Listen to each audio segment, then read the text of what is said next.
목사님, 하나님이 정말 저를 치유해 주실까요? 의사가 더 이상 방법이 없다고 했는데 정말 기적이 일어날까요? 이렇게 아픈 몸으로도 하나님께 소망을 가져도 되는 건가요?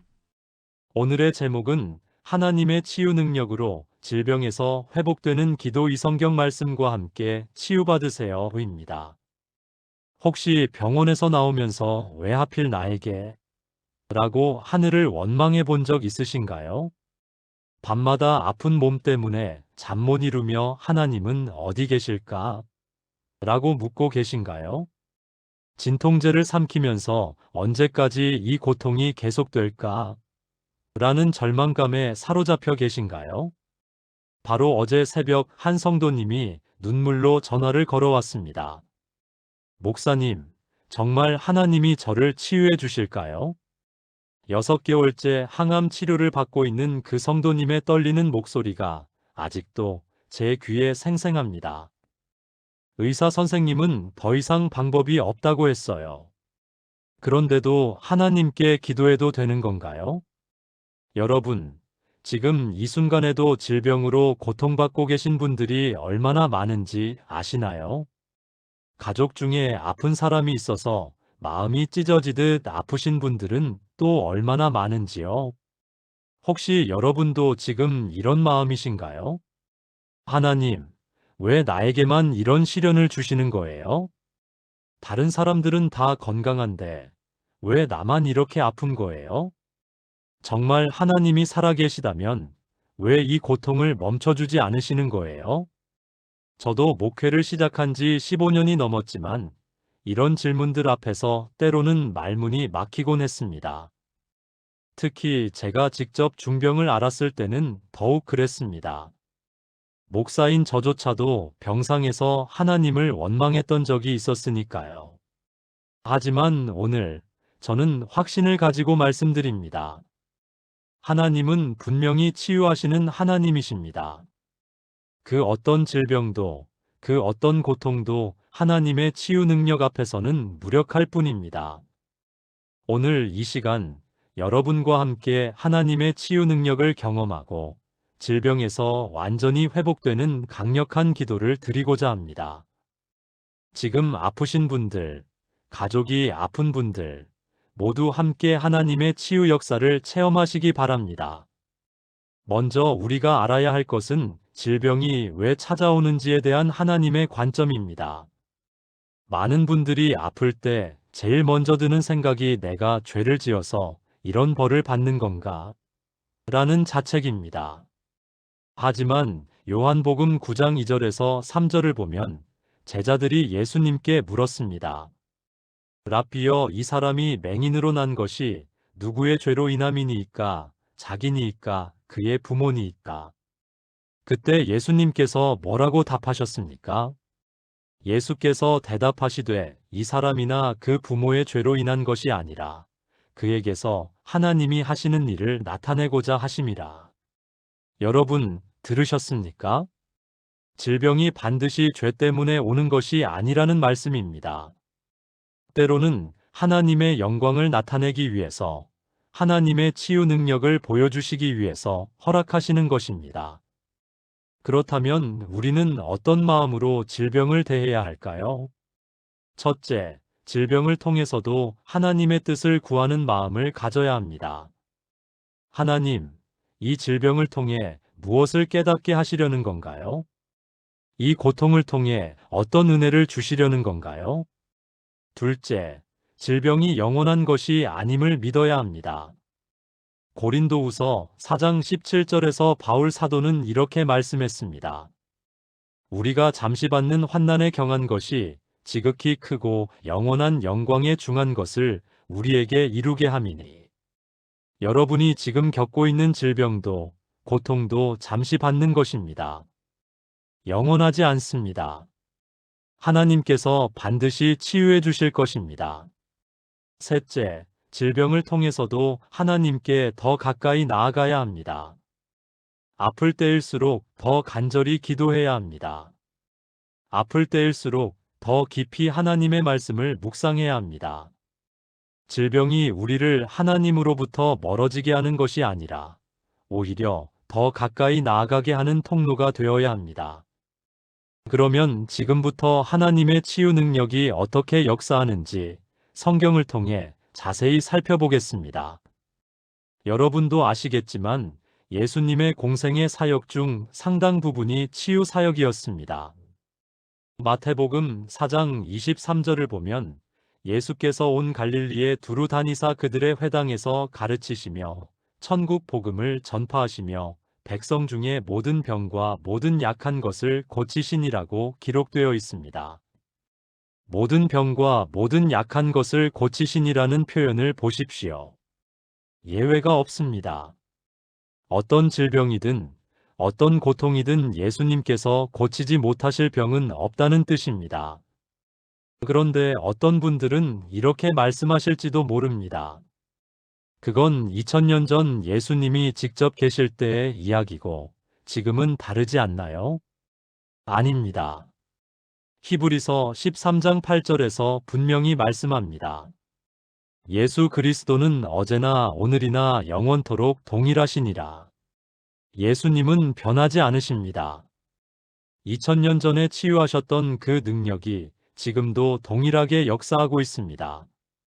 다만 우리가 그 능력을 믿지 못하거나 올바른 방법으로 기도하지 않기 때문에 치유를 경험하지 못하는 것입니다. 그렇다면 어떻게 기도해야 하나님의 치유 능력을 경험할 수 있을까요? 먼저 우리는 하나님의 치유 의지를 확신해야 합니다. 마태복음 8장에 나오는 나병 환자의 이야기를 보겠습니다.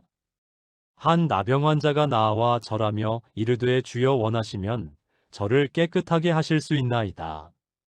이 나병 환자는 예수님의 능력은 믿었지만 의지는 확신하지 못했습니다. 원하시면이라는 조건을 달았거든요. 그런데 예수님께서 뭐라고 답하셨습니까? 예수께서 손을 내밀어 그에게 대시며 이르시되 내가 원하노니 깨끗함을 받으라 하시니. 내가 원하노니. 여러분 들으셨습니까? 예수님은 우리의 치유를 원하십니다. 우리가 아픈 것을 기뻐하지 않으십니다. 우리가 고통받는 것을 원하지 않으십니다. 하나님은 치유를 원하시는 하나님이십니다. 이것을 먼저 확신하셔야 합니다. 그리고 우리는 예수님의 십자가 사역을 통해 이미 치유가 완성되었음을 믿어야 합니다. 이사야 53장 5절에서 예언한 바와 같이 그가 찔림은 우리의 허물 때문이요 그가 상함은 우리의 죄악 때문이라. 그가 징계를 받음으로 우리는 평강을 누리고 그가 채찍에 맞음으로 우리는 나음을 받았도다. 우리는 나음을 받았도다. 과거형입니다. 이미 완성된 일입니다. 예수님께서 십자가에서 우리의 질병을 대신 짊어지셨습니다. 우리의 모든 아픔과 고통을 대신 당하셨습니다. 따라서 치유는 우리가 받을 선물이 아니라 이미 받은 선물입니다. 이제 우리는 그 선물을 받기만 하면 됩니다. 그런데 어떻게 받을 수 있을까요? 믿음으로 받을 수 있습니다. 마가복음 11장 24절에서 예수님께서 말씀하셨습니다. 그러므로 내가 너희에게 말하노니 무엇이든지 기도하고 구하는 것은 받은 줄로 믿으라. 그리하면 너희에게 그대로 되리라. 받은 줄로 믿으라. 미래에 받을 것이 아니라 이미 받은 것으로 믿으라는 말씀입니다. 그런데 여기서 많은 분들이 오해를 합니다. 믿기만 하면 즉시 치유가 일어날 것이다라고 생각하는 거예요. 물론 즉시 치유가 일어날 수도 있습니다. 하지만 때로는 과정을 통해서 치유가 일어나기도 합니다. 나아만 장군이 요단강에서 7번 몸을 씻고 나서야 나병이 나은 것처럼요. 중요한 것은 포기하지 않고 계속 믿음으로 기도하는 것입니다. 치유가 즉시 보이지 않는다고 해서 하나님이 안 들으신다거나 치유해주지 않으신다고 생각하면 안 됩니다. 하나님은 반드시 치유해 주십니다. 하나님의 때에 하나님의 방법으로 치유해 주십니다. 하나님 아버지, 지금 이 시간 질병으로 고통받고 있는 모든 분들을 불쌍히 여겨주시옵소서. 그들의 아픔을 아시고 그들의 눈물을 보시는 하나님이시옵니다. 이 시간 하나님의 치유 능력이 그들 위에 임하기를 간구합니다. 예수님의 이름으로 모든 질병이 떠나가기를 선포합니다. 아멘. 이제 구체적으로 어떤 질병들이 하나님의 치유 능력으로 고침을 받는지 살펴보겠습니다. 성경을 보면 예수님께서 고치신 질병들의 종류가 정말 다양합니다. 눈먼 자들을 보게 하시고, 귀먹은 자들을 듣게 하시고, 벙어리들을 말하게 하시고, 앉은 뱅이들을 걷게 하셨습니다. 피가 멈추지 않는 혈루증 환자를 고치시고, 죽은 자까지도 살리셨습니다. 현대의학으로도 치료하기 어려운 질병들을 순식간에 고쳐주셨습니다. 그런데 여기서 중요한 것은 예수님이 고치신 질병들이 모두 당시에는 불치병으로 여겨졌던 것들이라는 점입니다. 나병은 당시 죽음보다 더 무서운 질병이었습니다. 혈루증은 12년 동안 아무도 고치지 못했던 질병이었습니다. 태어날 때부터 앞을 보지 못했던 소경은 평생 치료 불가능한 장애로 여겨졌습니다. 하지만 예수님 앞에서는 모든 것이 가능했습니다. 그렇다면 오늘날에는 어떨까요? 암이나 당뇨병, 고혈압, 심장병, 관절염, 우울증 등 현대인들을 괴롭히는 질병들도 마찬가지입니다. 하나님의 치유 능력 앞에서는 모든 질병이 무력합니다. 실제로 저희 교회에서도 수많은 치유의 간증들을 목격했습니다. 말기 암 선고를 받았던 성도님이 완전히 회복되었습니다. 20년간 앓던 류마티스 관절염이 완전히 나았습니다. 의사가 수술해야 한다고 했던 디스크가 기도 후에 사라졌습니다. 우울증과 공황장애로 고생하던 성도님이 완전히 회복되어 지금은 찬양 인도자로 섬기고 있습니다. 이런 일들이 매달 일어나고 있습니다. 왜냐하면 하나님은 지금도 치유하시는 하나님이시기 때문입니다. 그런데 어떤 분들은 왜 어떤 사람은 치유되고 어떤 사람은 치유되지 않는 거죠? 라고 물으십니다. 이것은 매우 중요한 질문입니다. 치유에는 몇 가지 조건들이 있습니다. 첫째, 하나님을 향한 온전한 믿음이 있어야 합니다. 마태복음 9장에서 두 소경이 예수님께 나아왔을 때 예수님께서 내가 능히 이 일할 줄을 믿느냐고 물으셨습니다. 그들이 주여 그러하다고 답했을 때 비로소 치유가 일어났습니다.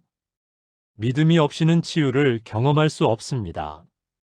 둘째, 죄에 대한 회개가 있어야 합니다. 야고보서 5장 16절에서 그러므로 너희 죄를 서로 고백하며 병이 낫기를 위하여 서로 기도하라. 의인의 간구는 역사하는 힘이 큼이니라고 했습니다. 죄가 질병의 직접적 원인은 아니지만 죄는 하나님과 우리 사이를 막는 장벽이 될 수 있습니다.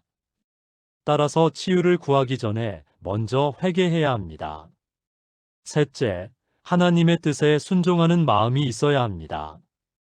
때로는 하나님께서 질병을 통해서도 우리에게 말씀하시려는 것이 있을 수 있습니다. 삶의 방향을 바꾸라고 하실 수도 있고, 더 깊은 영적 성숙을 원하실 수도 있습니다. 이런 하나님의 뜻에 순종할 때 치유도 따라옵니다. 넷째, 포기하지 않는 끈기가 있어야 합니다. 누가복음 18장에 나오는 불의한 재판관의 비유처럼 계속해서 간구하는 믿음이 필요합니다. 한두 번 기도했다고 포기하면 안 됩니다. 치유가 보일 때까지 계속 기도해야 합니다. 다섯째, 감사하는 마음이 있어야 합니다. 10명의 나병 환자 중에서 한 사람만이 돌아와서 감사를 드렸는데 예수님께서 그를 특별히 칭찬하셨습니다. 치유를 받기 전부터 미리 감사하는 마음을 가져야 합니다. 이런 조건들을 갖춘다면 반드시 하나님의 치유를 경험하게 될 것입니다. 사랑하는 하나님 아버지, 우리가 치유를 받기 위해 필요한 모든 조건들을 갖출 수 있도록 도와주시옵소서. 온전한 믿음을 주시고 회개하는 마음을 주시고 순종하는 마음을 주시옵소서. 포기하지 않는 끈기와 감사하는 마음도 주시옵소서. 우리가 이 모든 조건들을 갖출 때 하나님의 치유 능력이 임하기를 간구합니다. 예수님의 이름으로 기도드립니다. 아멘. 이제 치유 기도를 드릴 때 어떤 자세로 기도해야 하는지 알아보겠습니다. 많은 분들이 치유 기도를 드릴 때 잘못된 자세로 기도하곤 합니다. 하나님, 제발 고쳐주세요 하며 구걸하듯이 기도하거나 저는 너무 약해서 감당할 수 없어요 하며 절망적으로 기도하는 경우가 있습니다. 물론 간절함은 중요합니다. 하지만 우리는 이미 치유를 약속받은 하나님의 자녀라는 정체성을 가지고 기도해야 합니다. 먼저 담대한 믿음으로 기도해야 합니다. 히브리서 4장 16절에서 그러므로 우리는 긍휼하심을 받고 때를 따라 돕는 은혜를 얻기 위하여 은혜의 보좌 앞에 담대히 나아갈 것이니라고 했습니다. 담대히 나아갈 것이니라. 우리는 하나님 앞에 담대하게 나아갈 수 있습니다. 왜냐하면 예수님을 통해 하나님의 자녀가 되었기 때문입니다. 자녀가 아버지께 도움을 요청하는 것은 당연한 일입니다. 둘째, 구체적으로 기도해야 합니다. 막연하게 건강하게 해주세요 라고 기도하는 것보다는 구체적으로 어떤 부분이 아픈지, 어떻게 치유되기를 원하는지 구체적으로 기도해야 합니다. 예수님께서도 바디메오에게 내게 무엇을 하여 주기를 원하느냐고 물으셨습니다. 하나님은 우리의 필요를 이미 다 아시지만 우리가 구체적으로 기도할 때 더 분명한 응답을 주십니다. 셋째, 선포하는 기도를 해야 합니다. 단순히 요청하는 기도만이 아니라 하나님의 말씀에 근거해서 치유를 선포하는 기도를 해야 합니다. 하나님의 말씀에 따라 나는 치유받았다. 예수님의 십자가 공로로 모든 질병이 내게서 떠나간다. 이런 식으로 선포하는 기도를 해야 합니다.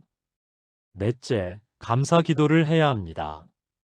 치유가 눈에 보이기 전부터 미리 감사하는 기도를 해야 합니다. 하나님, 이미 치유해 주셔서 감사합니다. 아직 눈에 보이지 않지만 믿음으로 받았으니 감사합니다. 이런 감사 기도가 치유를 더욱 빨리 가져다 줍니다. 다섯째, 지속적으로 기도해야 합니다. 한 번 기도하고 끝내는 것이 아니라 치유가 완전히 나타날 때까지 계속해서 기도해야 합니다. 매일 매 시간 기도해야 합니다. 그리고 혼자서만 기도하는 것이 아니라 다른 사람들과 함께 기도하는 것도 중요합니다.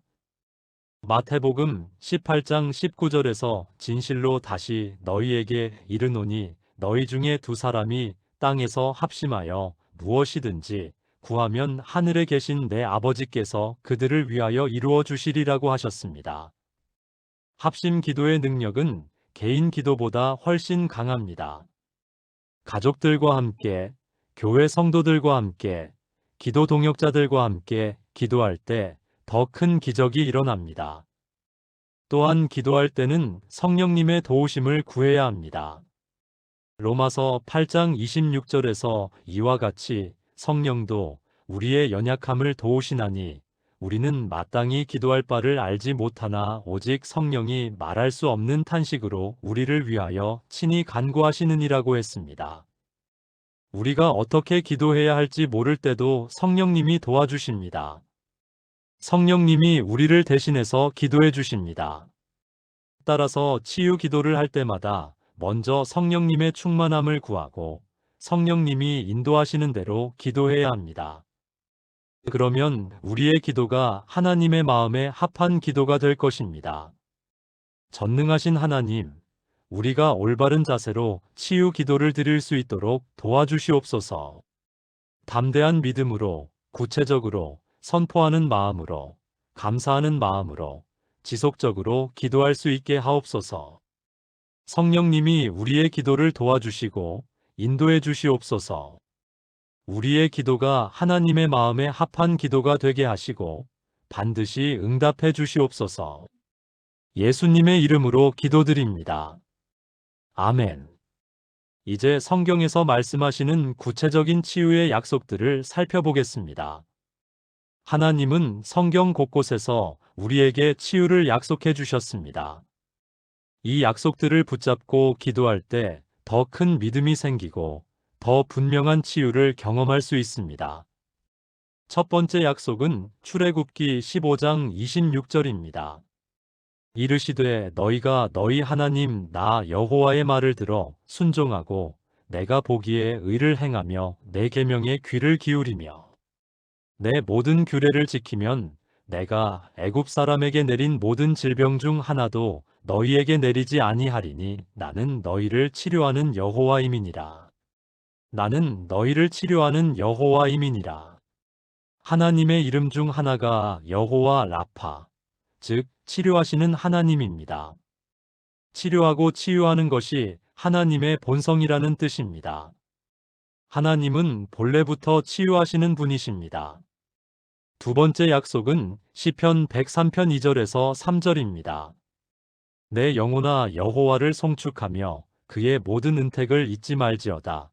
그가 내 모든 죄악을 사하시며 내 모든 병을 고치시며 내 모든 병을 고치시며 모든 병입니다. 예외가 없습니다. 어떤 종류의 질병이든 어떤 정도의 질병이든 하나님은 고치실 수 있습니다. 세 번째 약속은 이사야 53장 5절입니다. 그가 찔림은 우리의 허물 때문이요 그가 상함은 우리의 죄악 때문이라.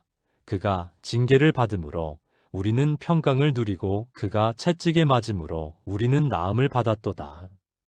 우리는 나음을 받았도다. 예수님이 십자가에서 채찍에 맞으심으로 우리가 치유를 받았다는 뜻입니다. 이미 완성된 일입니다. 네 번째 약속은 마태복음 8장 17절입니다. 이는 선지자 이사야를 통하여 하신 말씀에 그가 우리의 연약한 것을 친히 담당하시고 병을 짊어지셨도다 함을 이루려 하심이더라. 예수님이 우리의 모든 질병을 대신 짊어지셨다는 말씀입니다. 따라서 우리는 질병을 짊어질 필요가 없습니다. 다섯 번째 약속은 베드로전서 2장 24절입니다. 친히 나무에 달려 그 몸으로 우리 죄를 담당하셨으니 이는 우리로 죄에 대하여 죽고 의에 대하여 살게 하려 하심이라. 그가 채찍에 맞음으로 너희는 나음을 얻었느니라. 너희는 나음을 얻었느니라. 역시 과거형입니다. 이미 얻은 것입니다. 여섯 번째 약속은 야고보서 5장 14절에서 15절입니다. 너희 중에 병든 자가 있느냐? 그는 교회의 장로들을 청할 것이요. 그들은 주의 이름으로 기름을 바르며 그를 위하여 기도할지니라. 믿음의 기도는 병든 자를 구원하리니 주께서 그를 일으키시리라. 혹시 죄를 범하였을지라도 사하심을 받으리라. 믿음의 기도는 병든 자를 구원하리니 믿음으로 드리는 기도는 반드시 응답됩니다. 일곱 번째 약속은 마가복음 16장 17절에서 18절입니다.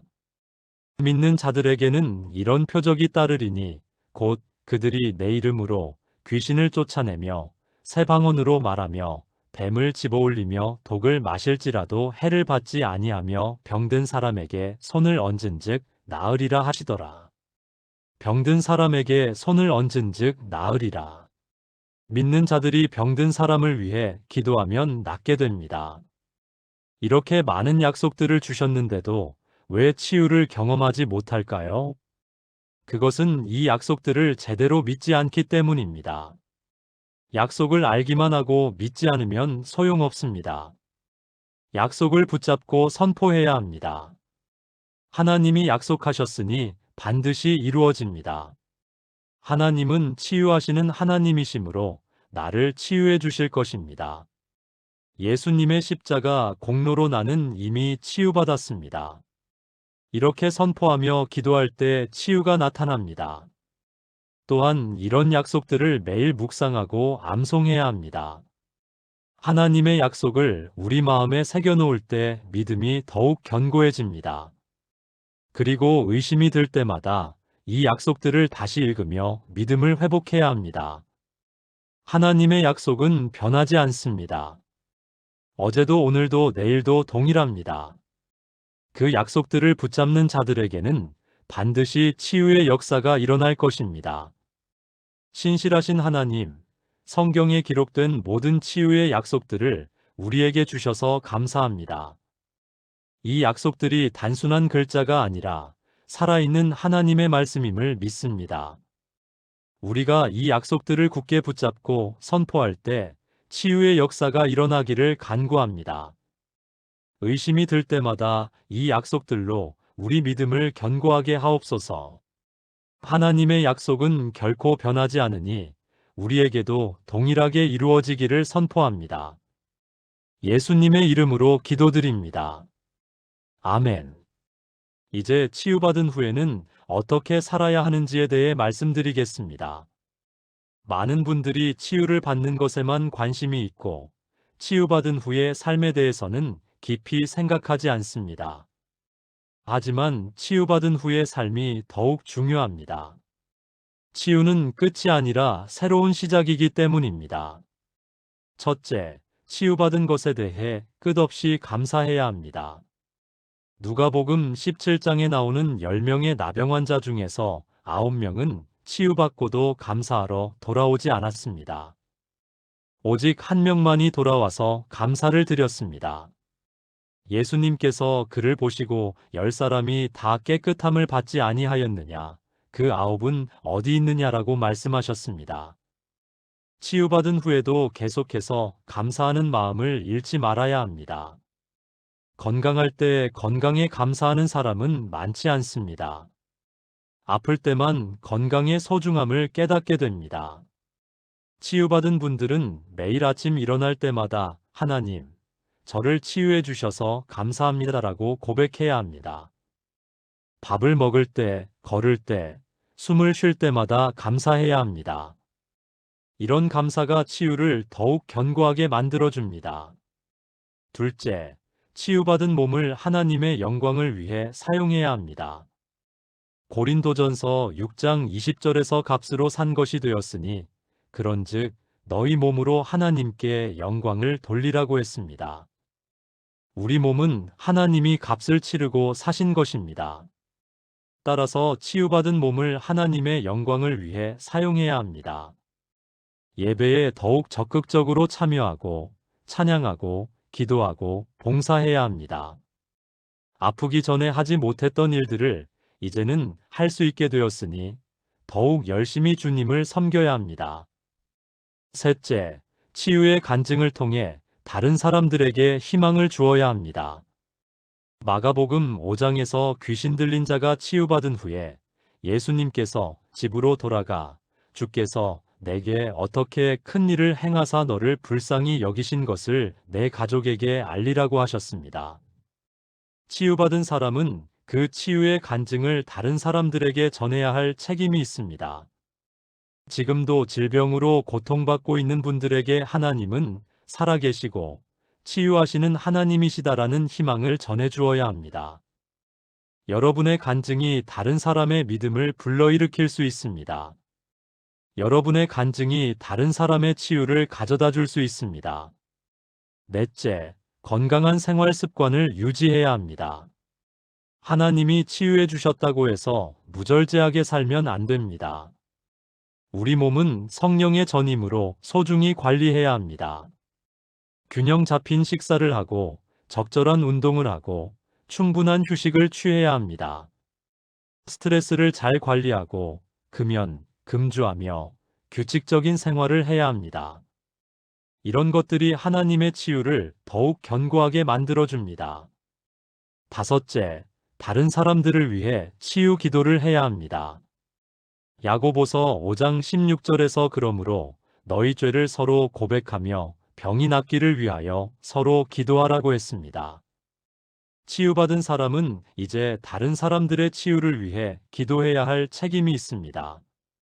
여러분이 치유받은 경험이 있기 때문에 더욱 간절하게, 더욱 확신 있게 기도할 수 있습니다.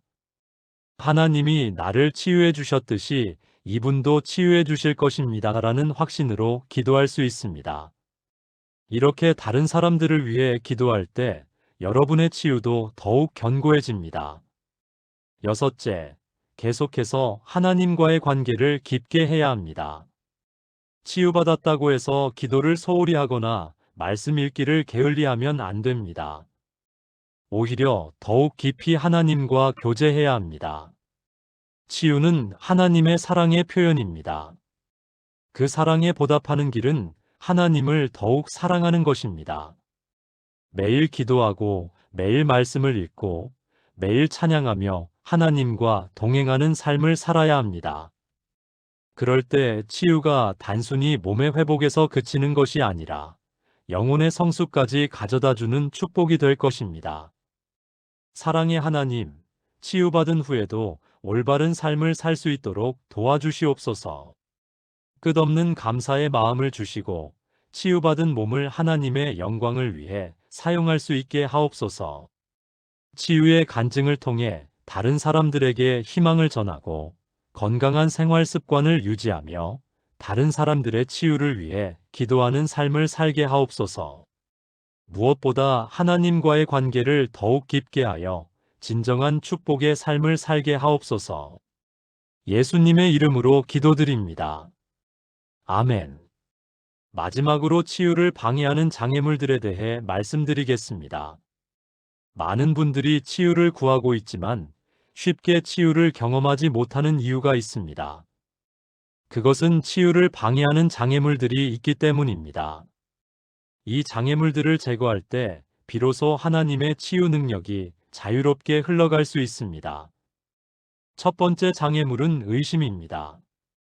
야고보서 1장 6절에서 7절을 보면 오직 믿음으로 구하고 조금도 의심하지 말라. 의심하는 자는 바람에 밀려 요동하는 바다 물결 같으니 이런 사람은 무엇이든지 주께 얻기를 생각하지 말라고 했습니다.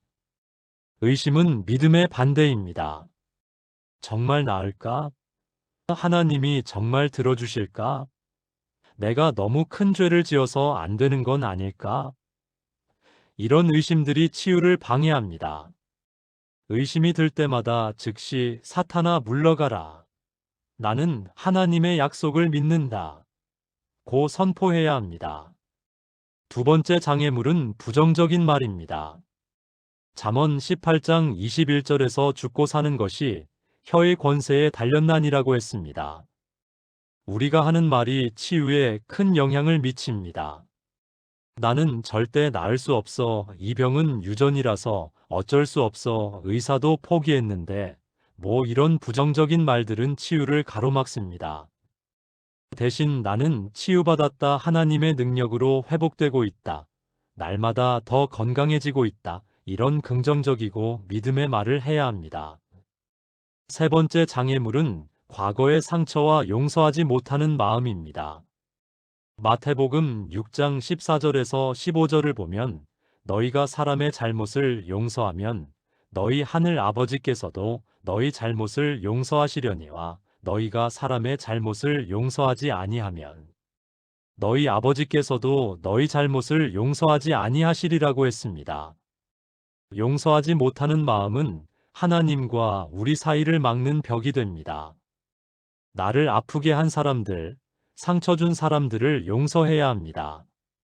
때로는 자기 자신을 용서하지 못해서 치유를 받지 못하는 경우도 있습니다.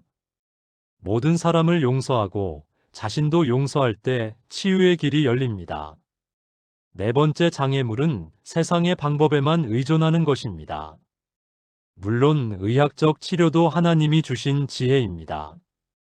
하지만 의학적 치료에만 전적으로 의존하고 하나님의 초자연적 치유 능력은 믿지 않는다면 제한적일 수밖에 없습니다. 의학적 치료와 함께 하나님의 치유 능력도 구해야 합니다. 의사의 말보다 하나님의 말씀을 더 믿어야 합니다.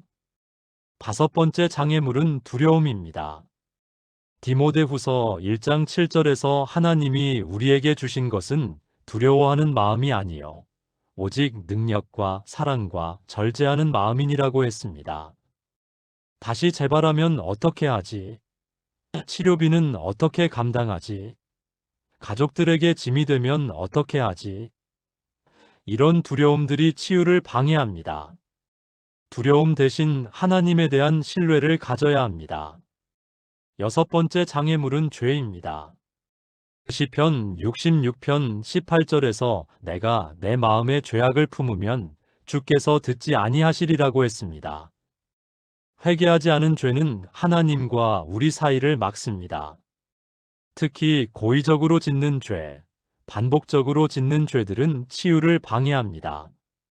진정으로 회개하고 죄에서 돌이킬 때 치유의 문이 열립니다. 일곱 번째 장애물은 조급함입니다.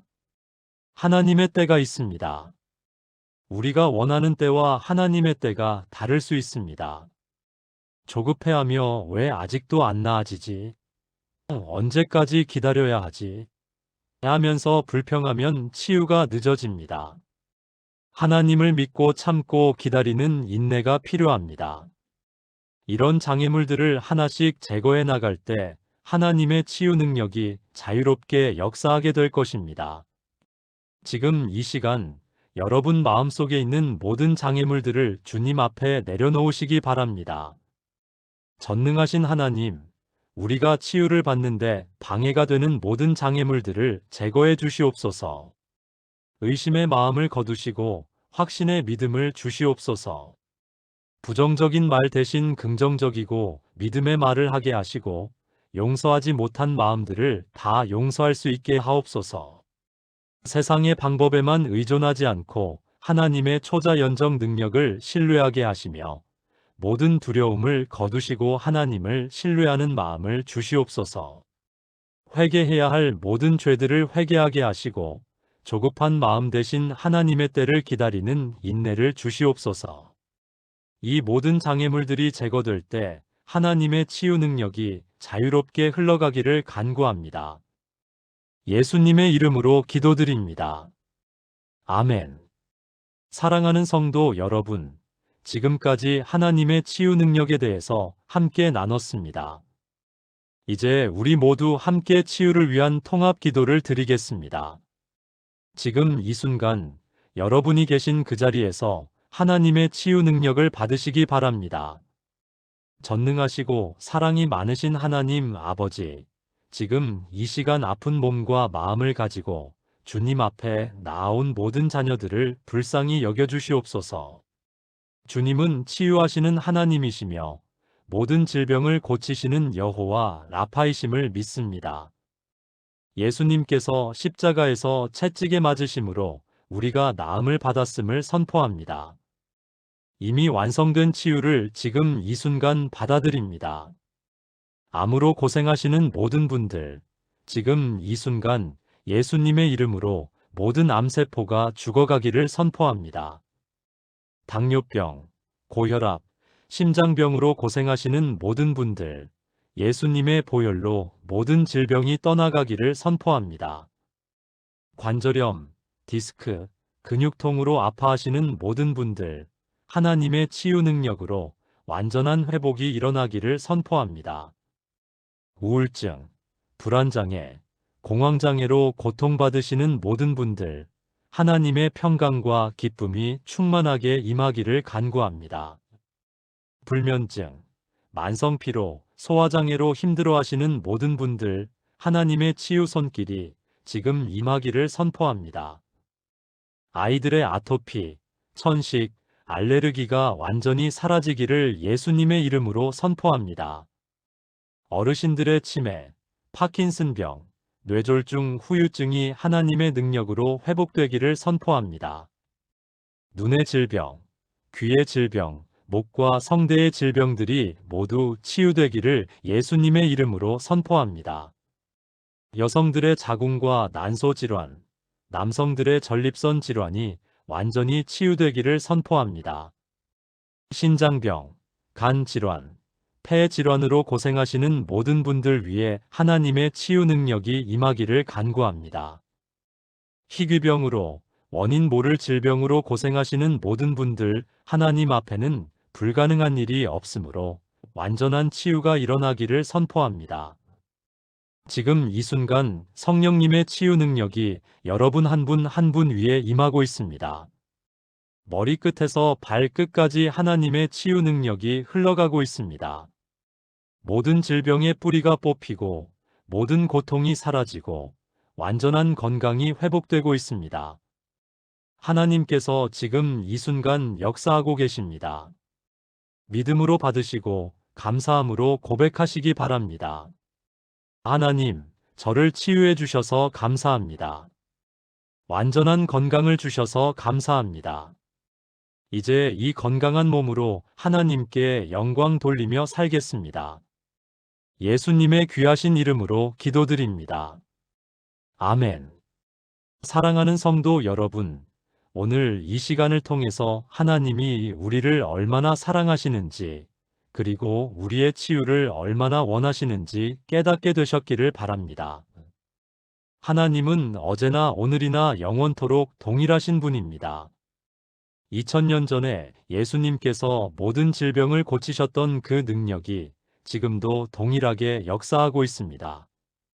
여러분이 지금 어떤 질병으로 고생하고 계시든, 어떤 고통을 당하고 계시든 절망하지 마십시오. 포기하지 마십시오. 하나님은 반드시 여러분을 치유해 주실 것입니다. 다만 여러분이 믿음을 가지고 끝까지 기도하시기 바랍니다. 하나님의 약속을 붙잡고 선포하시기 바랍니다. 오늘 들으신 말씀들을 마음에 새기시고 매일매일 고백하며 기도하시기 바랍니다. 그리고 혼자서만 기도하지 마시고 가족들과 함께, 교회 성도들과 함께 합심하여 기도하시기 바랍니다. 합심 기도에는 더 큰 능력이 있습니다.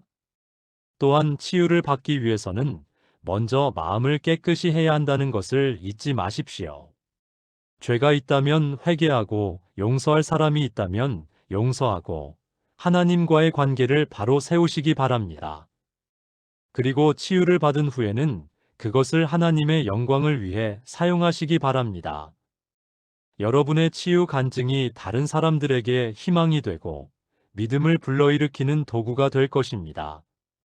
마지막으로 치유는 하나님이 우리에게 주시는 선물이라는 것을 기억하시기 바랍니다. 우리가 잘해서 받는 상이 아니라 하나님의 사랑과 은혜로 받는 선물입니다. 따라서 겸손한 마음으로 받으시고 평생토록 감사하며 사시기 바랍니다. 여러분 모두에게 하나님의 완전한 치유가 임하기를 축복합니다. 몸의 치유뿐만 아니라 마음의 치유, 영혼의 치유까지 모든 것이 온전히 회복되기를 축복합니다. 그리하여 여러분 모두가 건강한 몸과 마음으로 하나님께 영광 돌리며 이 세상에서 하나님의 사랑을 전하는 복된 삶을 사시기를 간절히 축복합니다. 하나님께서 여러분과 여러분의 가정에 치유와 회복, 그리고 모든 좋은 것들로 가득 채워주시기를 예수님의 이름으로 축복합니다. 아멘. 목사님, 하나님이 정말 저를 치유해 주실까요? 의사가 더 이상 방법이 없다고 했는데 정말 기적이 일어날까요? 이렇게 아픈 몸으로도 하나님께 소망을 가져도 되는 건가요? 오늘의 제목은 하나님의 치유 능력으로 질병에서 회복되는 기도 이 성경 말씀과 함께 치유받으세요입니다. 혹시 병원에서 나오면서 왜 하필 나에게? 라고 하늘을 원망해 본 적 있으신가요?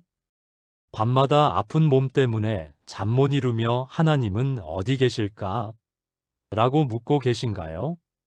진통제를 삼키면서 언제까지 이 고통이 계속될까? 라는 절망감에 사로잡혀 계신가요? 바로 어제 새벽 한 성도님이 눈물로 전화를 걸어왔습니다. 목사님, 정말 하나님이 저를 치유해 주실까요? 6개월째 항암 치료를 받고 있는 그 성도님의 떨리는 목소리가 아직도 제 귀에 생생합니다. 의사 선생님은 더 이상 방법이 없다고 했어요. 그런데도 하나님께 기도해도 되는 건가요? 여러분, 지금 이 순간에도 질병으로 고통받고 계신 분들이 얼마나 많은지 아시나요? 가족 중에 아픈 사람이 있어서 마음이 찢어지듯 아프신 분들은 또 얼마나 많은지요? 혹시 여러분도 지금 이런 마음이신가요? 하나님, 왜 나에게만 이런 시련을 주시는 거예요? 다른 사람들은 다 건강한데 왜 나만 이렇게 아픈 거예요?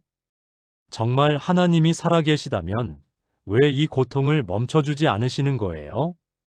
저도 목회를 시작한 지 15년이 넘었지만 이런 질문들 앞에서 때로는 말문이 막히곤 했습니다. 특히 제가 직접 중병을 앓았을 때는 더욱 그랬습니다. 목사인 저조차도 병상에서 하나님을 원망했던 적이 있었으니까요. 하지만 오늘 저는 확신을 가지고 말씀드립니다. 하나님은 분명히 치유하시는 하나님이십니다. 그 어떤 질병도, 그 어떤 고통도 하나님의 치유 능력 앞에서는 무력할 뿐입니다. 오늘 이 시간 여러분과 함께 하나님의 치유 능력을 경험하고 질병에서 완전히 회복되는 강력한 기도를 드리고자 합니다. 지금 아프신 분들, 가족이 아픈 분들, 모두 함께 하나님의 치유 역사를 체험하시기 바랍니다. 먼저 우리가 알아야 할 것은 질병이 왜 찾아오는지에 대한 하나님의 관점입니다. 많은 분들이 아플 때 제일 먼저 드는 생각이 내가 죄를 지어서 이런 벌을 받는 건가? 라는 자책입니다. 하지만 요한복음 9장 2절에서 3절을 보면 제자들이 예수님께 물었습니다. 랍비여, 이 사람이 맹인으로 난 것이 누구의 죄로 인함이니이까? 자기니이까? 그의 부모니이까? 그때 예수님께서 뭐라고 답하셨습니까? 예수께서 대답하시되 이 사람이나 그 부모의 죄로 인한 것이 아니라 그에게서 하나님이 하시는 일을 나타내고자 하심이라. 여러분, 들으셨습니까? 질병이 반드시 죄 때문에 오는 것이 아니라는 말씀입니다. 때로는 하나님의 영광을 나타내기 위해서, 하나님의 치유 능력을 보여주시기 위해서 허락하시는 것입니다. 그렇다면 우리는 어떤 마음으로 질병을 대해야 할까요? 첫째, 질병을 통해서도 하나님의 뜻을 구하는 마음을 가져야 합니다. 하나님, 이 질병을 통해 무엇을 깨닫게 하시려는 건가요? 이 고통을 통해 어떤 은혜를 주시려는 건가요? 둘째, 질병이 영원한 것이 아님을 믿어야 합니다. 고린도후서 4장 17절에서 바울 사도는 이렇게 말씀했습니다. 우리가 잠시 받는 환난에 경한 것이 지극히 크고 영원한 영광에 중한 것을 우리에게 이루게 함이니. 여러분이 지금 겪고 있는 질병도 고통도 잠시 받는 것입니다. 영원하지 않습니다. 하나님께서 반드시 치유해 주실 것입니다. 셋째, 질병을 통해서도 하나님께 더 가까이 나아가야 합니다. 아플 때일수록 더 간절히 기도해야 합니다. 아플 때일수록 더 깊이 하나님의 말씀을 묵상해야 합니다. 질병이 우리를 하나님으로부터 멀어지게 하는 것이 아니라 오히려 더 가까이 나아가게 하는 통로가 되어야 합니다. 그러면 지금부터 하나님의 치유 능력이 어떻게 역사하는지 성경을 통해 자세히 살펴보겠습니다. 여러분도 아시겠지만 예수님의 공생의 사역 중 상당 부분이 치유 사역이었습니다. 마태복음 4장 23절을 보면 예수께서 온 갈릴리에 두루 다니사 그들의 회당에서 가르치시며 천국 복음을 전파하시며 백성 중에 모든 병과 모든 약한 것을 고치시니라고 기록되어 있습니다. 모든 병과 모든 약한 것을 고치시니라는 표현을 보십시오. 예외가 없습니다. 어떤 질병이든 어떤 고통이든 예수님께서 고치지 못하실 병은 없다는 뜻입니다. 그런데 어떤 분들은 이렇게 말씀하실지도 모릅니다. 그건 2000년 전 예수님이 직접 계실 때의 이야기고 지금은 다르지 않나요? 아닙니다. 히브리서 13장 8절에서 분명히 말씀합니다. 예수 그리스도는 어제나 오늘이나 영원토록 동일하시니라. 예수님은 변하지 않으십니다. 2000년 전에 치유하셨던 그 능력이 지금도 동일하게 역사하고 있습니다. 다만 우리가 그 능력을 믿지 못하거나 올바른 방법으로 기도하지 않기 때문에 치유를 경험하지 못하는 것입니다. 그렇다면 어떻게 기도해야 하나님의 치유 능력을 경험할 수 있을까요? 먼저 우리는 하나님의 치유 의지를 확신해야 합니다. 마태복음 8장에 나오는 나병 환자의 이야기를 보겠습니다. 한 나병 환자가 나와 절하며 이르되 주여 원하시면 저를 깨끗하게 하실 수 있나이다. 이 나병 환자는 예수님의 능력은 믿었지만 의지는 확신하지 못했습니다. 원하시면이라는 조건을 달았거든요. 그런데 예수님께서 뭐라고 답하셨습니까? 예수께서 손을 내밀어 그에게 대시며 이르시되 내가 원하노니 깨끗함을 받으라 하시니.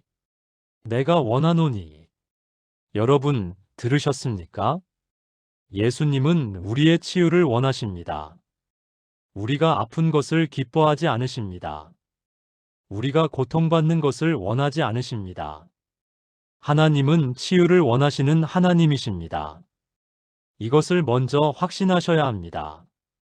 그리고 우리는 예수님의 십자가 사역을 통해 이미 치유가 완성되었음을 믿어야 합니다.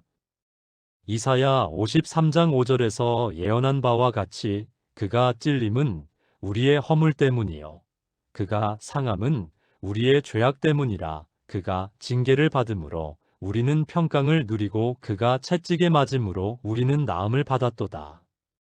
우리는 나음을 받았도다. 과거형입니다. 이미 완성된 일입니다. 예수님께서 십자가에서 우리의 질병을 대신 짊어지셨습니다. 우리의 모든 아픔과 고통을 대신 당하셨습니다. 따라서 치유는 우리가 받을 선물이 아니라 이미 받은 선물입니다.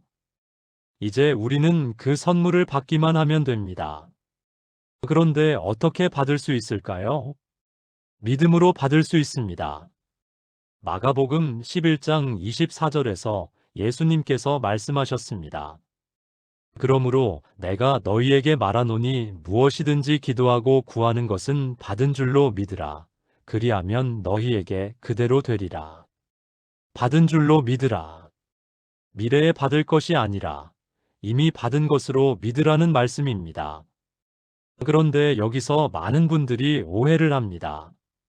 믿기만 하면 즉시 치유가 일어날 것이다라고 생각하는 거예요. 물론 즉시 치유가 일어날 수도 있습니다. 하지만 때로는 과정을 통해서 치유가 일어나기도 합니다. 나아만 장군이 요단강에서 7번 몸을 씻고 나서야 나병이 나은 것처럼요. 중요한 것은 포기하지 않고 계속 믿음으로 기도하는 것입니다. 치유가 즉시 보이지 않는다고 해서 하나님이 안 들으신다거나 치유해주지 않으신다고 생각하면 안 됩니다. 하나님은 반드시 치유해 주십니다. 하나님의 때에 하나님의 방법으로 치유해 주십니다. 하나님 아버지, 지금 이 시간 질병으로 고통받고 있는 모든 분들을 불쌍히 여겨주시옵소서. 그들의 아픔을 아시고 그들의 눈물을 보시는 하나님이시옵니다. 이 시간 하나님의 치유 능력이 그들 위에 임하기를 간구합니다. 예수님의 이름으로 모든 질병이 떠나가기를 선포합니다. 아멘. 이제 구체적으로 어떤 질병들이 하나님의 치유 능력으로 고침을 받는지 살펴보겠습니다. 성경을 보면 예수님께서 고치신 질병들의 종류가 정말 다양합니다. 눈먼 자들을 보게 하시고, 귀먹은 자들을 듣게 하시고, 벙어리들을 말하게 하시고, 앉은 뱅이들을 걷게 하셨습니다. 피가 멈추지 않는 혈루증 환자를 고치시고, 죽은 자까지도 살리셨습니다. 현대의학으로도 치료하기 어려운 질병들을 순식간에 고쳐주셨습니다. 그런데 여기서 중요한 것은 예수님이 고치신 질병들이 모두 당시에는 불치병으로 여겨졌던 것들이라는 점입니다. 나병은 당시 죽음보다 더 무서운 질병이었습니다. 혈루증은 12년 동안 아무도 고치지 못했던 질병이었습니다.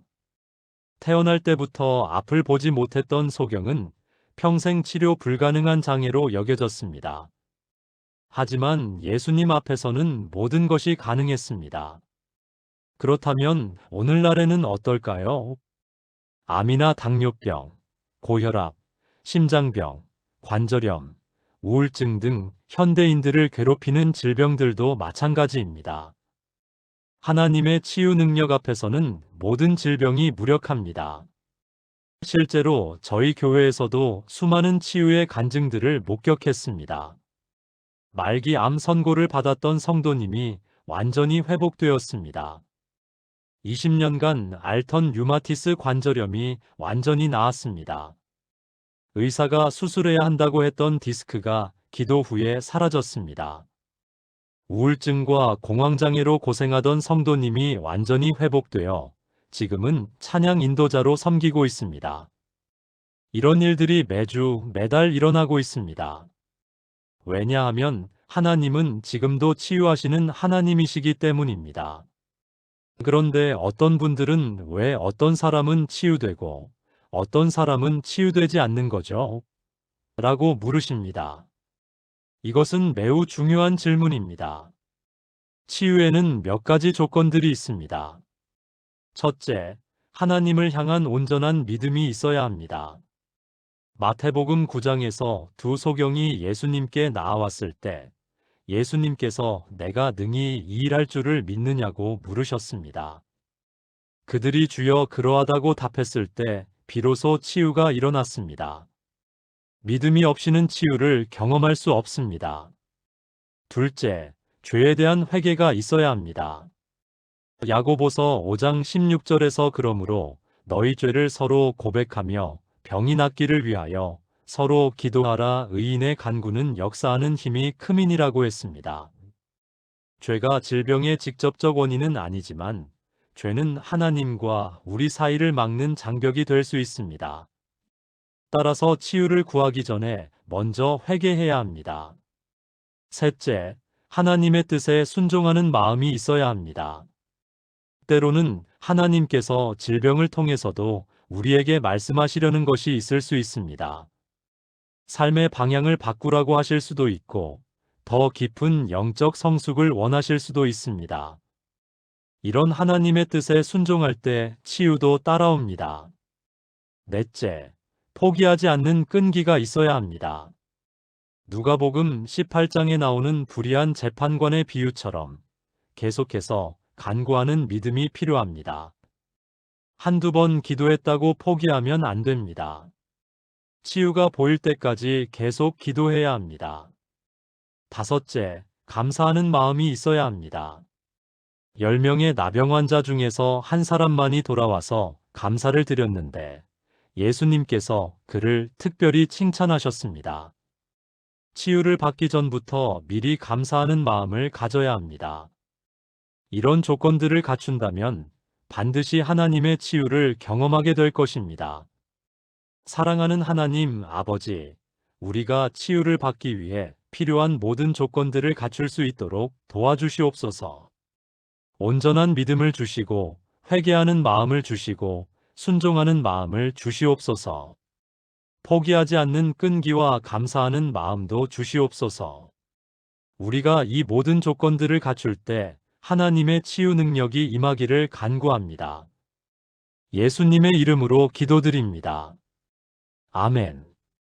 이제 치유 기도를 드릴 때 어떤 자세로 기도해야 하는지 알아보겠습니다. 많은 분들이 치유 기도를 드릴 때 잘못된 자세로 기도하곤 합니다.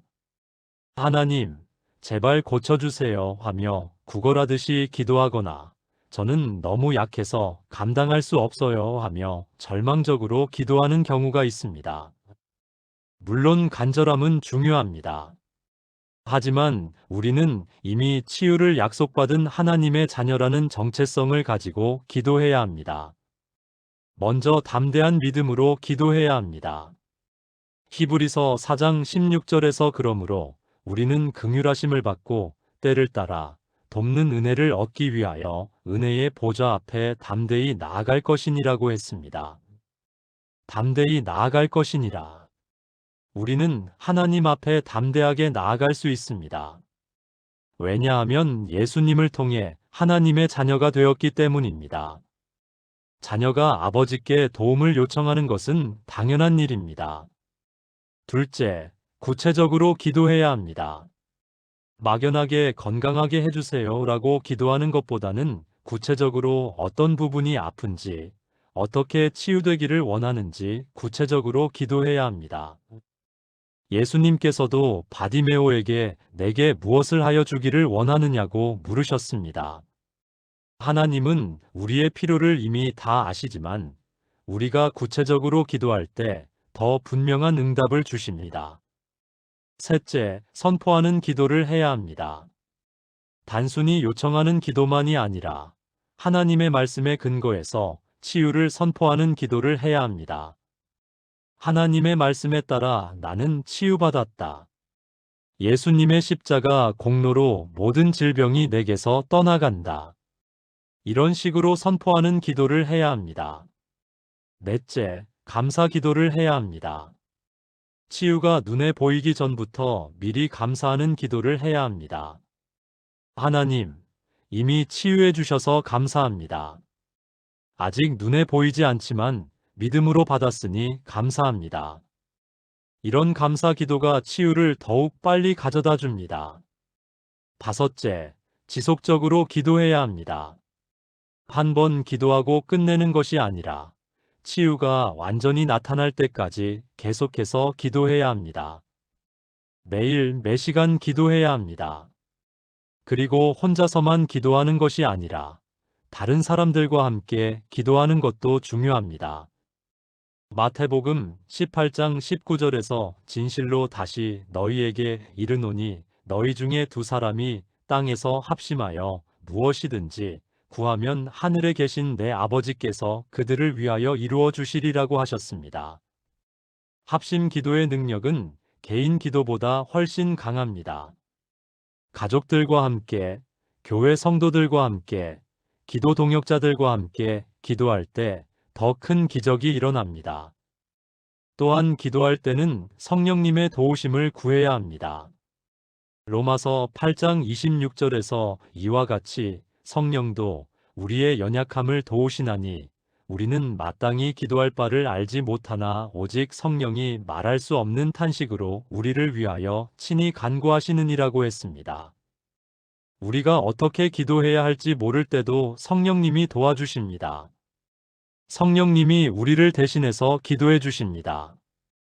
따라서 치유 기도를 할 때마다 먼저 성령님의 충만함을 구하고 성령님이 인도하시는 대로 기도해야 합니다.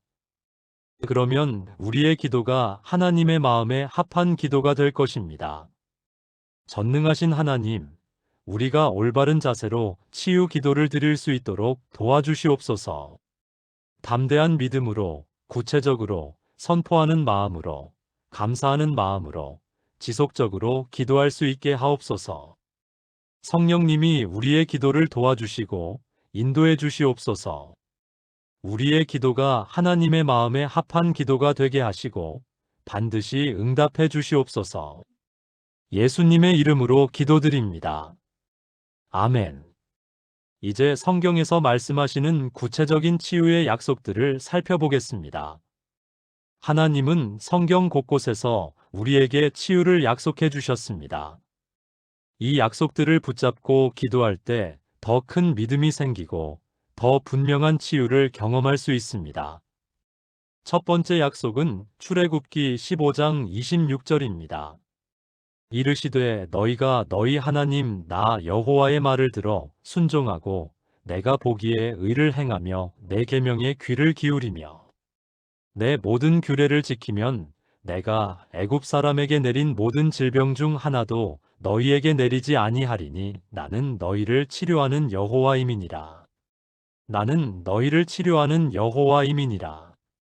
하나님의 이름 중 하나가 여호와 라파, 즉 치료하시는 하나님입니다. 치료하고 치유하는 것이 하나님의 본성이라는 뜻입니다. 하나님은 본래부터 치유하시는 분이십니다. 두 번째 약속은 시편 103편 2절에서 3절입니다. 내 영혼아 여호와를 송축하며 그의 모든 은택을 잊지 말지어다. 그가 내 모든 죄악을 사하시며 내 모든 병을 고치시며 모든 병입니다. 예외가 없습니다. 어떤 종류의 질병이든 어떤 정도의 질병이든 하나님은 고치실 수 있습니다. 세 번째 약속은 이사야 53장 5절입니다. 그가 찔림은 우리의 허물 때문이요 그가 상함은 우리의 죄악 때문이라. 그가 징계를 받음으로 우리는 평강을 누리고 그가 채찍에 맞음으로 우리는 나음을 받았도다. 예수님이 십자가에서 채찍에 맞으심으로 우리가 치유를 받았다는 뜻입니다. 이미 완성된 일입니다. 네 번째 약속은 마태복음 8장 17절입니다. 이는 선지자 이사야를 통하여 하신 말씀에 그가 우리의 연약한 것을 친히 담당하시고 병을 짊어지셨도다 함을 이루려 하심이더라. 예수님이 우리의 모든 질병을 대신 짊어지셨다는 말씀입니다. 따라서 우리는 질병을 짊어질 필요가 없습니다. 다섯 번째 약속은 베드로전서 2장 24절입니다. 친히 나무에 달려 그 몸으로 우리 죄를 담당하셨으니 이는 우리로 죄에 대하여 죽고 의에 대하여 살게 하려 하심이라. 그가 채찍에 맞음으로 너희는 나음을 얻었느니라. 역시 과거형입니다. 이미 얻은 것입니다. 여섯 번째 약속은 야고보서 5장 14절에서 15절입니다. 너희 중에 병든 자가 있느냐? 그는 교회의 장로들을 청할 것이요. 그들은 주의 이름으로 기름을 바르며 그를 위하여 기도할지니라. 믿음의 기도는 병든 자를 구원하리니 주께서 그를 일으키시리라. 혹시 죄를 범하였을지라도 사하심을 받으리라. 믿음의 기도는 병든 자를 구원하리니 믿음으로 드리는 기도는 반드시 응답됩니다. 일곱 번째 약속은 마가복음 16장 17절에서 18절입니다. 믿는 자들에게는 이런 표적이 따르리니 곧 그들이 내 이름으로 귀신을 쫓아내며 새 방언으로 말하며 뱀을 집어올리며 독을 마실지라도 해를 받지 아니하며 병든 사람에게 손을 얹은즉 나으리라 하시더라. 병든 사람에게 손을 얹은즉 나으리라. 믿는 자들이 병든 사람을 위해 기도하면 낫게 됩니다. 이렇게 많은 약속들을 주셨는데도 왜 치유를 경험하지 못할까요? 그것은 이 약속들을 제대로 믿지 않기 때문입니다. 약속을 알기만 하고 믿지 않으면 소용없습니다. 약속을 붙잡고 선포해야 합니다. 하나님이 약속하셨으니 반드시 이루어집니다. 하나님은 치유하시는 하나님이시므로 나를 치유해 주실 것입니다. 예수님의 십자가 공로로 나는 이미 치유받았습니다. 이렇게 선포하며 기도할 때 치유가 나타납니다. 또한 이런 약속들을 매일 묵상하고 암송해야 합니다. 하나님의 약속을 우리 마음에 새겨놓을 때 믿음이 더욱 견고해집니다. 그리고 의심이 들 때마다 이 약속들을 다시 읽으며 믿음을 회복해야 합니다. 하나님의 약속은 변하지 않습니다. 어제도 오늘도 내일도 동일합니다. 그 약속들을 붙잡는 자들에게는 반드시 치유의 역사가 일어날 것입니다. 신실하신 하나님, 성경에 기록된 모든 치유의 약속들을 우리에게 주셔서 감사합니다. 이 약속들이 단순한 글자가 아니라 살아있는 하나님의 말씀임을 믿습니다. 우리가 이 약속들을 굳게 붙잡고 선포할 때 치유의 역사가 일어나기를 간구합니다. 의심이 들 때마다 이 약속들로 우리 믿음을 견고하게 하옵소서. 하나님의 약속은 결코 변하지 않으니 우리에게도 동일하게 이루어지기를 선포합니다. 예수님의 이름으로 기도드립니다. 아멘. 이제 치유받은 후에는 어떻게 살아야 하는지에 대해 말씀드리겠습니다.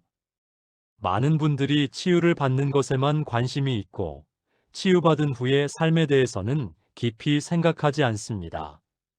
하지만 치유받은 후의 삶이 더욱 중요합니다. 치유는 끝이 아니라 새로운 시작이기 때문입니다. 첫째, 치유받은 것에 대해 끝없이 감사해야 합니다.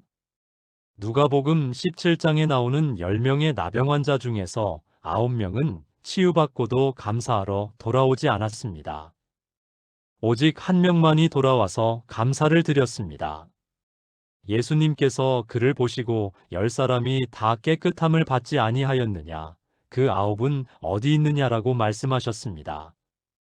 치유받은 후에도 계속해서 감사하는 마음을 잃지 말아야 합니다. 건강할 때 건강에 감사하는 사람은 많지 않습니다. 아플 때만 건강의 소중함을 깨닫게 됩니다.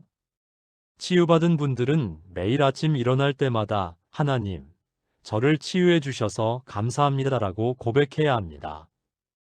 밥을 먹을 때, 걸을 때, 숨을 쉴 때마다 감사해야 합니다. 이런 감사가 치유를 더욱 견고하게 만들어줍니다. 둘째, 치유받은 몸을 하나님의 영광을 위해 사용해야 합니다.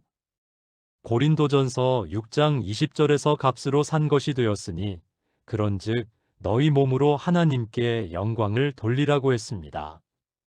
우리 몸은 하나님이 값을 치르고 사신 것입니다. 따라서 치유받은 몸을 하나님의 영광을 위해 사용해야 합니다. 예배에 더욱 적극적으로 참여하고 찬양하고 기도하고 봉사해야 합니다.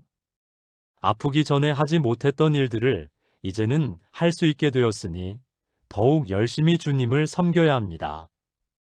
셋째, 치유의 간증을 통해 다른 사람들에게 희망을 주어야 합니다. 마가복음 5장에서 귀신 들린 자가 치유받은 후에 예수님께서 집으로 돌아가 주께서 내게 어떻게 큰 일을 행하사 너를 불쌍히 여기신 것을 내 가족에게 알리라고 하셨습니다. 치유받은 사람은 그 치유의 간증을 다른 사람들에게 전해야 할 책임이 있습니다. 지금도 질병으로 고통받고 있는 분들에게 하나님은 살아계시고 치유하시는 하나님이시다라는 희망을 전해주어야 합니다. 여러분의 간증이 다른 사람의 믿음을 불러일으킬 수 있습니다. 여러분의 간증이 다른 사람의 치유를 가져다 줄 수 있습니다. 넷째, 건강한 생활 습관을 유지해야 합니다. 하나님이 치유해 주셨다고 해서 무절제하게 살면 안 됩니다. 우리 몸은 성령의 전임으로 소중히 관리해야 합니다. 균형 잡힌 식사를 하고 적절한 운동을 하고 충분한 휴식을 취해야 합니다. 스트레스를 잘 관리하고 금연, 금주하며 규칙적인 생활을 해야 합니다. 이런 것들이 하나님의 치유를 더욱 견고하게 만들어줍니다. 다섯째, 다른 사람들을 위해 치유 기도를 해야 합니다. 야고보서 5장 16절에서 그러므로 너희 죄를 서로 고백하며 병이 낫기를 위하여 서로 기도하라고 했습니다. 치유받은 사람은 이제 다른 사람들의 치유를 위해 기도해야 할 책임이 있습니다. 여러분이 치유받은 경험이 있기 때문에 더욱 간절하게, 더욱 확신 있게 기도할 수 있습니다. 하나님이 나를 치유해 주셨듯이 이분도 치유해 주실 것입니다. 라는 확신으로 기도할 수 있습니다. 이렇게 다른 사람들을 위해 기도할 때 여러분의 치유도 더욱 견고해집니다. 여섯째, 계속해서 하나님과의 관계를 깊게 해야 합니다. 치유받았다고 해서 기도를 소홀히 하거나 말씀 읽기를 게을리하면 안 됩니다. 오히려 더욱 깊이 하나님과 교제해야 합니다. 치유는 하나님의 사랑의 표현입니다. 그 사랑에 보답하는 길은 하나님을 더욱 사랑하는 것입니다. 매일 기도하고 매일 말씀을 읽고 매일 찬양하며 하나님과 동행하는 삶을 살아야 합니다. 그럴 때 치유가 단순히 몸의 회복에서 그치는 것이 아니라 영혼의 성숙까지 가져다주는 축복이 될 것입니다. 사랑의 하나님, 치유받은 후에도 올바른 삶을 살 수 있도록 도와주시옵소서. 끝없는 감사의 마음을 주시고 치유받은 몸을 하나님의 영광을 위해 사용할 수 있게 하옵소서. 치유의 간증을 통해 다른 사람들에게 희망을 전하고 건강한 생활 습관을 유지하며 다른 사람들의 치유를 위해 기도하는 삶을 살게 하옵소서. 무엇보다 하나님과의 관계를 더욱 깊게 하여 진정한 축복의 삶을 살게 하옵소서. 예수님의 이름으로 기도드립니다. 아멘. 마지막으로 치유를 방해하는 장애물들에 대해 말씀드리겠습니다. 많은 분들이 치유를 구하고 있지만 쉽게 치유를 경험하지 못하는 이유가 있습니다. 그것은 치유를 방해하는 장애물들이 있기 때문입니다. 이 장애물들을 제거할 때 비로소 하나님의 치유 능력이 자유롭게 흘러갈 수 있습니다. 첫 번째 장애물은 의심입니다. 야고보서 1장 6절에서 7절을 보면 오직 믿음으로 구하고 조금도 의심하지 말라. 의심하는 자는 바람에 밀려 요동하는 바다 물결 같으니 이런 사람은 무엇이든지 주께 얻기를 생각하지 말라고 했습니다. 의심은 믿음의 반대입니다. 정말 나을까? 하나님이 정말 들어주실까? 내가 너무 큰 죄를 지어서 안 되는 건 아닐까? 이런 의심들이 치유를 방해합니다. 의심이 들 때마다 즉시 사탄아 물러가라. 나는 하나님의 약속을 믿는다. 고 선포해야 합니다. 두 번째 장애물은 부정적인 말입니다. 잠언 18장 21절에서 죽고 사는 것이 혀의 권세에 달렸나니라고 했습니다. 우리가 하는 말이 치유에 큰 영향을 미칩니다. 나는 절대 나을 수 없어. 이 병은 유전이라서 어쩔 수 없어. 의사도 포기했는데 뭐 이런 부정적인 말들은 치유를 가로막습니다. 대신 나는 치유받았다. 하나님의 능력으로 회복되고 있다. 날마다 더 건강해지고 있다. 이런 긍정적이고 믿음의 말을 해야 합니다. 세 번째 장애물은 과거의 상처와 용서하지 못하는 마음입니다. 마태복음 6장 14절에서 15절을 보면 너희가 사람의 잘못을 용서하면 너희 하늘 아버지께서도 너희 잘못을 용서하시려니와 너희가 사람의 잘못을 용서하지 아니하면 너희 아버지께서도 너희 잘못을 용서하지 아니하시리라고 했습니다. 용서하지 못하는 마음은 하나님과 우리 사이를 막는 벽이 됩니다. 나를 아프게 한 사람들, 상처 준 사람들을 용서해야 합니다. 때로는 자기 자신을 용서하지 못해서 치유를 받지 못하는 경우도 있습니다. 모든 사람을 용서하고 자신도 용서할 때 치유의 길이 열립니다. 네 번째 장애물은 세상의 방법에만 의존하는 것입니다. 물론 의학적 치료도 하나님이 주신 지혜입니다. 하지만 의학적 치료에만 전적으로 의존하고 하나님의 초자연적 치유 능력은 믿지 않는다면 제한적일 수밖에 없습니다. 의학적 치료와 함께 하나님의 치유 능력도 구해야 합니다. 의사의 말보다 하나님의 말씀을 더 믿어야 합니다. 다섯 번째 장애물은 두려움입니다. 디모데후서 1장 7절에서 하나님이 우리에게 주신 것은 두려워하는 마음이 아니요 오직 능력과 사랑과 절제하는 마음이니라고 했습니다. 다시 재발하면 어떻게 하지? 치료비는 어떻게 감당하지? 가족들에게 짐이 되면 어떻게 하지? 이런 두려움들이 치유를 방해합니다. 두려움 대신 하나님에 대한 신뢰를 가져야 합니다. 여섯 번째 장애물은 죄입니다. 시편 66편 18절에서 내가 내 마음에 죄악을 품으면 주께서 듣지 아니하시리라고 했습니다. 회개하지 않은 죄는 하나님과 우리 사이를 막습니다. 특히 고의적으로 짓는 죄, 반복적으로 짓는 죄들은 치유를 방해합니다. 진정으로 회개하고 죄에서 돌이킬 때 치유의 문이 열립니다. 일곱 번째 장애물은 조급함입니다. 하나님의 때가 있습니다. 우리가 원하는 때와 하나님의 때가 다를 수 있습니다. 조급해하며 왜 아직도 안 나아지지? 언제까지 기다려야 하지?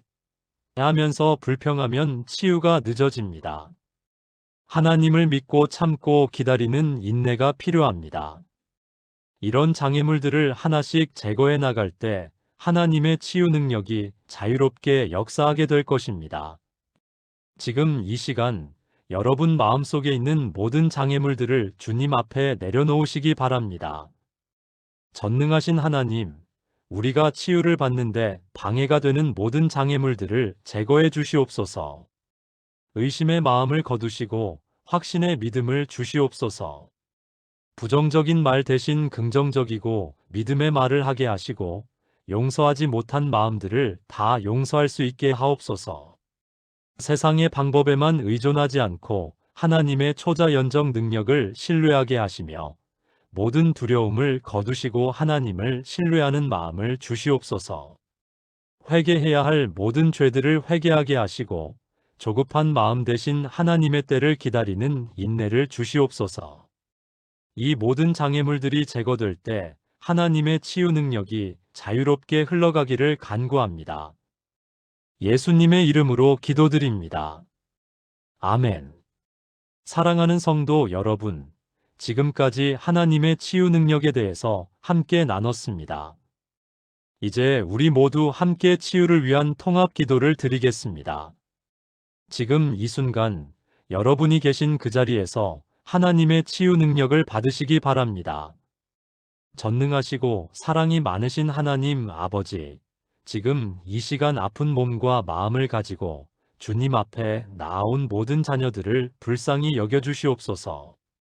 주님은 치유하시는 하나님이시며 모든 질병을 고치시는 여호와 라파이심을 믿습니다. 예수님께서 십자가에서 채찍에 맞으심으로 우리가 나음을 받았음을 선포합니다. 이미 완성된 치유를 지금 이 순간 받아들입니다. 암으로 고생하시는 모든 분들, 지금 이 순간 예수님의 이름으로 모든 암세포가 죽어가기를 선포합니다. 당뇨병, 고혈압, 심장병으로 고생하시는 모든 분들, 예수님의 보혈로 모든 질병이 떠나가기를 선포합니다. 관절염, 디스크, 근육통으로 아파하시는 모든 분들, 하나님의 치유 능력으로 완전한 회복이 일어나기를 선포합니다. 우울증, 불안장애, 공황장애로 고통받으시는 모든 분들, 하나님의 평강과 기쁨이 충만하게 임하기를 간구합니다. 불면증, 만성피로, 소화장애로 힘들어하시는 모든 분들, 하나님의 치유 손길이 지금 임하기를 선포합니다. 아이들의 아토피, 천식, 알레르기가 완전히 사라지기를 예수님의 이름으로 선포합니다. 어르신들의 치매, 파킨슨병, 뇌졸중, 후유증이 하나님의 능력으로 회복되기를 선포합니다. 눈의 질병, 귀의 질병, 목과 성대의 질병들이 모두 치유되기를 예수님의 이름으로 선포합니다. 여성들의 자궁과 난소 질환, 남성들의 전립선 질환이 완전히 치유되기를 선포합니다. 신장병, 간 질환, 폐 질환으로 고생하시는 모든 분들 위해 하나님의 치유 능력이 임하기를 간구합니다. 희귀병으로, 원인 모를 질병으로 고생하시는 모든 분들, 하나님 앞에는 불가능한 일이 없으므로 완전한 치유가 일어나기를 선포합니다. 지금 이 순간 성령님의 치유 능력이 여러분 한 분 한 분 위에 임하고 있습니다. 머리끝에서 발끝까지 하나님의 치유 능력이 흘러가고 있습니다. 모든 질병의 뿌리가 뽑히고 모든 고통이 사라지고 완전한 건강이 회복되고 있습니다. 하나님께서 지금 이 순간 역사하고 계십니다. 믿음으로 받으시고 감사함으로 고백하시기 바랍니다. 하나님, 저를 치유해 주셔서 감사합니다. 완전한 건강을 주셔서 감사합니다. 이제 이 건강한 몸으로 하나님께 영광 돌리며 살겠습니다. 예수님의 귀하신 이름으로 기도드립니다. 아멘. 사랑하는 성도 여러분, 오늘 이 시간을 통해서 하나님이 우리를 얼마나 사랑하시는지, 그리고 우리의 치유를 얼마나 원하시는지 깨닫게 되셨기를 바랍니다. 하나님은 어제나 오늘이나 영원토록 동일하신 분입니다. 2000년 전에 예수님께서 모든 질병을 고치셨던 그 능력이 지금도 동일하게 역사하고 있습니다. 여러분이 지금 어떤 질병으로 고생하고 계시든, 어떤 고통을 당하고 계시든 절망하지 마십시오. 포기하지 마십시오. 하나님은 반드시 여러분을 치유해 주실 것입니다. 다만 여러분이 믿음을 가지고 끝까지 기도하시기 바랍니다. 하나님의 약속을 붙잡고 선포하시기 바랍니다. 오늘 들으신 말씀들을 마음에 새기시고 매일매일 고백하며 기도하시기 바랍니다. 그리고 혼자서만 기도하지 마시고 가족들과 함께, 교회 성도들과 함께 합심하여 기도하시기 바랍니다. 합심 기도에는 더 큰 능력이 있습니다. 또한 치유를 받기 위해서는 먼저 마음을 깨끗이 해야 한다는 것을 잊지 마십시오. 죄가 있다면 회개하고 용서할 사람이 있다면 용서하고 하나님과의 관계를 바로 세우시기 바랍니다. 그리고 치유를 받은 후에는 그것을 하나님의 영광을 위해 사용하시기 바랍니다. 여러분의 치유 간증이 다른 사람들에게 희망이 되고 믿음을 불러일으키는 도구가 될 것입니다. 마지막으로 치유는 하나님이 우리에게 주시는 선물이라는 것을 기억하시기 바랍니다. 우리가 잘해서 받는 상이 아니라 하나님의 사랑과 은혜로 받는 선물입니다. 따라서 겸손한 마음으로 받으시고 평생토록 감사하며 사시기 바랍니다. 여러분 모두에게 하나님의 완전한 치유가 임하기를 축복합니다. 몸의 치유뿐만 아니라 마음의 치유, 영혼의 치유까지 모든 것이 온전히 회복되기를 축복합니다. 그리하여 여러분 모두가 건강한 몸과 마음으로 하나님께 영광 돌리며 이 세상에서 하나님의 사랑을 전하는 복된 삶을 사시기를 간절히 축복합니다. 하나님께서 여러분과 여러분의 가정에 치유와 회복, 그리고 모든 좋은 것들로 가득 채워주시기를 예수님의 이름으로 축복합니다. 아멘.